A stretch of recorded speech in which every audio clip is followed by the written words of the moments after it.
تو ان کا بیان آ گیا، تو میں نے کہا کہ ہم اپنے موضوع سے نہ ہٹیں اور اپنے موضوع پر رہیں، اور معراج شریف کا واقعہ آپ حضرات کے سامنے مختصر سا بیان کر دیں۔ اللہ رب العزت سے دعا ہے کہ اللہ رب العزت مجھے حق سچ کہنے کی توفیق عطا فرمائے، اور اللہ رب العزت آپ حضرات کو سماعت کرنے کی توفیق عطا فرمائے۔ میرے دوستوں اور بزرگوں، اس طریقے سے تو آقا علیہ الصلاۃ والسلام کے بے شمار معجزات ہیں۔ اللہ رب العزت نے اور پیغمبروں کو بھی معجزات عطا فرمائے۔ میرے اور آپ کے آقا علی نبینا علیہ الصلاۃ والسلام جیسے اعلیٰ اللہ رب العزت نے آپ صلی اللہ علیہ وسلم کو جو معجزات عطا فرمائے وہ بھی اعلیٰ۔ میرے دوستو، آپ دیکھیں کہ اللہ رب العزت نے حضرت ابراہیم علی نبینا علیہ الصلاۃ والسلام کو معجزہ عطا فرمایا۔ نمرود نے آگ کو جلایا اور جلانے کا فیصلہ کر لیا، اور حضرت عیسیٰ علی نبینا علیہ حضرت موسیٰ علی نبینا علیہ الصلاۃ والسلام کو اللہ رب العزت نے عصا کا معجزہ عطا فرمایا۔ کہیں پتھر پر مارا تو 12 چشمے جاری ہو گئے، کہیں جناب من اس کو زمین کے اوپر پھینکا تو اژدہا بن گیا، اور اسی طریقے سے آپ دیکھیں کہ دریا کے اندر مارا تو اللہ پاک نے 12 راستے عطا فرما دیے۔ میرے دوستوں اور بزرگوں، معراج جو ہے نا انوکھا اور اچھوتا معجزہ ہے، اور وہ معراج ہے کیا؟ مالک اور بندے کی ملاقات، عابد اور معبود کی ملاقات۔ اور ہوئی کیسے؟ آج آپ کے سامنے اصل وہ بات کرنی ہے۔ اللہ رب العزت نے اپنے پیارے حبیب محمد مصطفیٰ صلی اللہ علیہ وسلم کو اپنے پاس بلانا چاہا کہ آج میں اپنے محبوب کو اپنے پاس بلا رہا ہوں، میرا محبوب آج میرے پاس آ جائے۔ تو اللہ رب العزت نے جبرائیل امین کو کہا، جبرائیل جی رب جلیل کیا حکم ہے؟ فرمایا کہ میرے آقا محبوب محمد الرسول اللہ صلی اللہ علیہ وسلم کو میرے پاس لے کر آ۔ یا اللہ کیسے؟ کہا پہلے جنت میں جا، وہاں سے براق کو پکڑ اور براق کو لے کر جا محمد الرسول اللہ کے دروازے کے اوپر، اور پھر میرے محمد کو اس کے اوپر سوار کر کے پھر میرے پاس لے کر آ۔ جبرائیل آمین جاتے ہیں اور جا کر جنت کے اندر براق کو پکڑتے ہیں، براق کو لے کر آقا علیہ الصلاۃ والسلام کے دروازے کے اوپر آ گئے۔ آقا علیہ الصلاۃ والسلام آرام پذیر ہیں، آقا علیہ الصلاۃ والسلام نیند اور جاگنے کی درمیانی حالت کے اندر ہیں، اور آقا علیہ الصلاۃ والسلام خود فرماتے ہیں کہ بیننا انا عند البیت بین النائم والیقظان، میں سونے اور جاگنے کی درمیانی حالت کے اندر تھا۔ کہیں پر فرمایا کہ میں اپنے گھر کے اندر سونے اور جاگنے کی درمیانی حالت میں تھا، جبرائیل آمین میرے پاس آئے۔ جبرائیل آمین کیسے گئے؟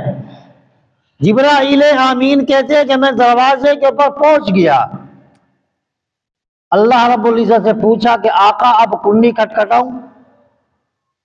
آقا علیہ الصلاۃ والسلام آرام پذیر ہیں، جبرائیل آمین باہر کھڑے ہیں، اللہ سے پوچھ رہے ہیں کہ یا اللہ میں کنڈی کھٹکھٹا دوں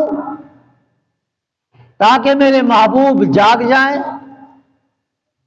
اللہ رب العزت فرمایا کہ نہیں، جبرائیل کنڈی نہیں کھٹکھٹانی۔ فرمایا پھر کیا کروں؟ کہا یہ چھت اٹھا، پھر اندر جا، تیرے پاس تو طاقت ہے، میں نے تمہیں طاقت دے رکھی ہے، چھت کو اوپر اٹھا اور جا اندر، اور جا کر پھر میرے محبوب کو جگا۔ جبرائیل کہتے ہیں کہ میں اندر چھت کو اٹھایا، میں اندر گیا، میں اندر جب گیا تو اب جا کے قریب میں کھڑا ہو گیا، کہ اب یا اللہ اب کیا کروں، آواز دے دوں یا ہلا دوں؟ کہا نہیں، ہلانا بھی نہیں ہے، آواز بھی نہیں دینی۔ یا اللہ پھر کیا کروں؟ کہا اپنے یہ کافوری ہونٹ میرے محبوب کے تلووں پہ رکھ دیں، یہ اپنے کافوری ہونٹ میرے محبوب کے تلووں پہ رکھ، یہ جاگ جائیں گے پھر میرا پیغام سنا، پھر میرا پیغام سنا۔ یا اللہ ٹھیک ہے۔ جبرائیل آمین اپنے کافوری ہونٹ محمد الرسول اللہ کے تلووں کے اوپر رکھ دیتے ہیں۔ محمد الرسول اللہ صلی اللہ علیہ وسلم جاگ جاتے ہیں۔ جاگنے کے بعد اللہ کا پیغام سناتے ہیں کہ اللہ رب العزت آپ کو اپنے پاس بلانا چاہتے ہیں، میں براق لے کر آیا ہوں، براق کو میں جنت سے لایا ہوں اور آپ کے لیے سجا کے لایا ہوں، آپ باہر تشریف لے چلیں۔ محمد الرسول اللہ جاگتے ہیں۔ جبرائیل آمین سے کسی نے پوچھا، جبرائیل سنا تو نے جب محبوب کے تلووں کے اوپر اپنے کافوری ہونٹ رکھے تو کتنا مزہ آیا۔ جبرائیل کہتا ہے کہ میں نے جنت کی سیر کی، میں جنوب سے شمال تک گیا، مشرق سے مغرب تک گیا، میں نے ساری دیکھی، میں نے جنت کی گلی گلی کی جناب چھان بین کی، پر نہ جنت کی گلیوں میں دیکھا مزہ جو محمد کی تلیوں میں دیکھا۔ اب جبرائیل آمین پیغام دیتے ہیں، حضور صلی اللہ علیہ وسلم اٹھتے ہیں اور اٹھ کر وضو فرماتے ہیں، براق کے اوپر سوار ہوتے ہیں۔ پہلی منزل آپ کی بیت المقدس مسجد اقصی، سبحان الذی اسری بعبدہ لیلا من المسجد الحرام الی المسجد الاقصی۔ اللہ رب العزت نے اپنے بندے کو سیر کروائی، کہاں کی سیر؟ مسجد حرام سے مسجد اقصی تک، جو آج یہودیوں کے قبضے کے اندر ہے، مسلمان دیکھ رہا ہے۔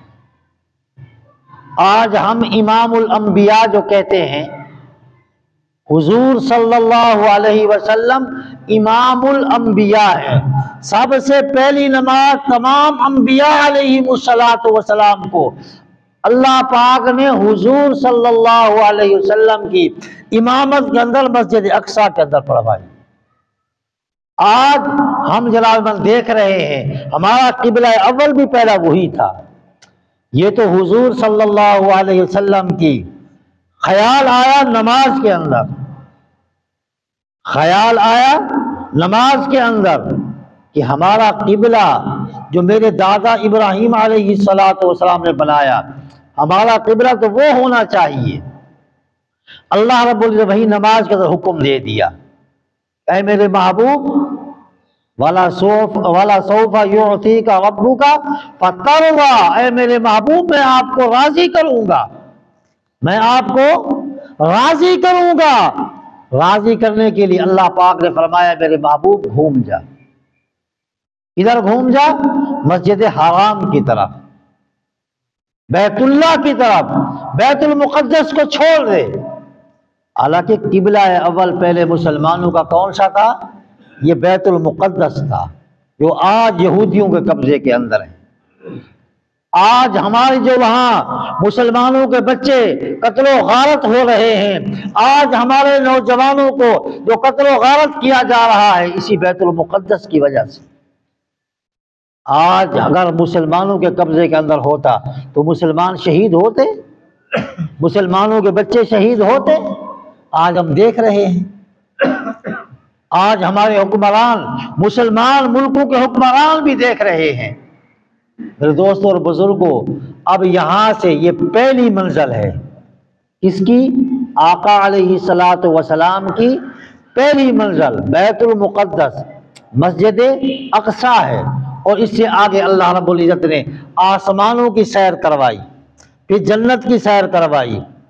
آقا علیہ السلام پھر وہاں پہنچے جہاں کلام قدرت چلنے کی آواز آ رہی تھی۔ پہلے آسمان کے اوپر حضرت آدم علیہ السلام سے ملاقات ہوتی ہے۔ حضرت آدم علیہ السلام دائیں اور بائیں دیکھ رہے ہیں، اگر سیدھی طرف دیکھتے ہیں تو ہنسنے لگ جاتے ہیں، الٹی طرف دیکھتے ہیں تو رونے لگ جاتے ہیں۔ آقا علیہ الصلوۃ والسلام نے جبرائیل امین سے پوچھا، اے جبرائیل یہ کون ہے؟ کہا یہ آپ کے ابا آدم علیہ الصلوۃ والسلام ہے۔ کہا یہ کیوں رو رہے ہیں؟ اور سیدھی طرف دیکھتے ہیں تو ہنسنے لگ جاتے ہیں، الٹی طرف دیکھتے ہیں تو رونے لگ جاتے ہیں۔ کہا یہ ان کے سامنے روئیں ہیں، ان کی اولاد کی روئیں ہیں، سیدھی طرف والی جنتی روئیں ہیں، الٹی سائڈ والی جہنمی روئیں ہیں۔ جنتیوں کی طرف دیکھتے ہیں تو ہنسنے لگ جاتے ہیں، الٹی سائڈ پہ دیکھتے ہیں تو رونے لگ جاتے ہیں۔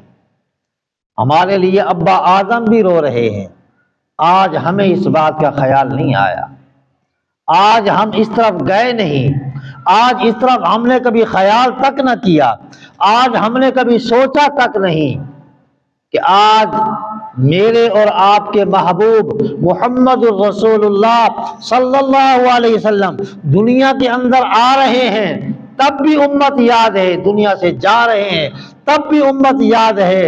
اور حضرت آدم علیہ السلام بھی امت کے اپنی اولاد کے لیے وہاں بیٹھ کے بھی دعا کر رہے ہیں، اللہ پاک کے سامنے رو رہے ہیں۔ آج ہم نے کیا کیا؟ آج ہم نے کیا کیا ہے؟ کچھ ہم نے جناب من ان کے لیے آج جو آقا علیہ السلام نے بیت اللہ سے لے کر بیت الخلاء تک کے تمام طریقے ہمیں بتلا دیے، ہمیں کچھ معلوم ہے؟ آج ہم ان کو سیکھتے کیوں نہیں ہیں؟ آج ہم اس طرف کیوں نہیں آتے؟ آج اس کی وجہ کیا ہے؟ ہمیں کون سی چیز رکاوٹ بنائے ہوئے ہے؟ اللہ رب العزت کی ذات میرے دوستوں اور بزرگوں، کیا روزی کا ذمہ تو اللہ پاک کے ذمہ ہے، میرے اور آپ کے ذمہ تو نہیں ہے۔ میرے دوستو، آج روزی کا ذمہ جب اللہ پاک کے سامنے، اللہ پاک کے پاس ہے، تو پھر اللہ پاک نے ہمیں فرمایا وَمَا خَلَقْتُ الْجِنَّ وَالْإِنسَ إِلَّا لِيَعْبُدُونَ۔ اللہ رب العزت نے ہمیں اپنی عبادت کی خاطر پیدا کیا، ہم اللہ پاک کی عبادت کریں اور اللہ پاک کے لائے ہوئے حضور صلی اللہ علیہ وسلم کے لائے ہوئے دین کو سیکھیں۔ آج ہم اس طرف آتے نہیں۔ اللہ پاک سے دعا ہے کہ اللہ رب العزت مجھے اور آپ تمام مسلمانوں کو اس پر عمل کرنے کی توفیق عطا فرمائے۔ وآخر دعوانا الحمدللہ رب العالمین۔ سنتے نہیں سنتے پڑھ لیں۔